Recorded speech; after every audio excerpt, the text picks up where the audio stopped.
There was a comment on one of my YouTube videos concerning the Trinity. I generally remove comments that are not conducive to what I want to communicate and so on and so forth. Hey, F Symbols, welcome in. And he was saying Jesus knew nothing of the Holy Spirit being the third person of the Trinity. And I couldn't help to think to myself the hubris in trying to assert that one knows what Jesus didn't know. And I mean, that's a tall order. How do you even begin to demonstrate a thing like that? Anyways, that kind of thing is not worth me getting into. My point of the matter is there are those who did follow the Nicene Creed, right? In relation, and speaking of the relation of the Son to the Father, that he was homoousios, right? He was consubstantial with the Father, right? He was light from light, God from God, true God from true God, right? Begotten, not made.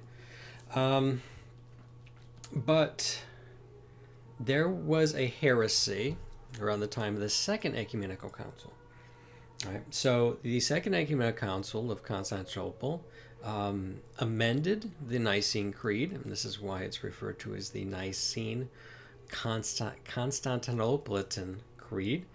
The amendment had to do with the divinity and the co-majesty of the Holy Spirit. This was to combat a heresy known as Pneumomachianism. The idea is that the Holy Spirit was not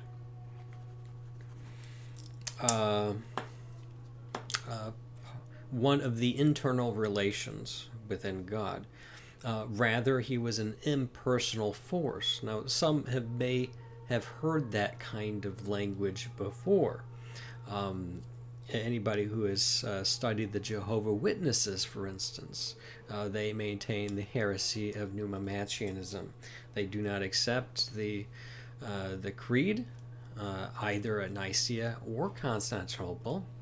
And what is, I guess, common among people who don't accept what the church has taught on these subjects, they instead will make claims that the church did not have the authority that they said that they had and that they had received from Christ and the apostles, which is pretty strong order since you have the disciples, the immediate disciples of the apostles, describing exactly what the church's authority was.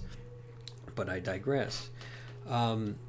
Where somebody wanting to be their own personal authority in those matters, not to be confused with our right to reason and to figure things out, right? I mean, everybody gets to do that. But what we don't get to do is to set ourselves up as an authority, as an arbiter of truth. Our role by means of reason is to discover what one can know of the faith by means of reason alone. This is encouraged. What is not encouraged is for us to usurp the authority which the church has for itself. And the church is one holy, Catholic, and apostolic. These are the marks of the church, and the attributes are authority, indefectibility, and infallibility. Obviously, the former to support, the latter to support the former. The church would not be much of an authority if it could defect, and if it could not, in at least some capacity, such as it relates to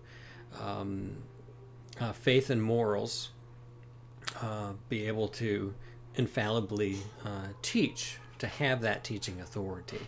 Anyways, for people to reject the ecumenical councils and say that, the church didn't have that authority, that this was controlling people, trying to force conformity, and these are really shallow ways of interpreting church history, because it doesn't even take into consideration of how the church understood itself. And those who don't even understand what the church thinks of itself isn't going to understand how to rightly interpret the role of an ecumenical council.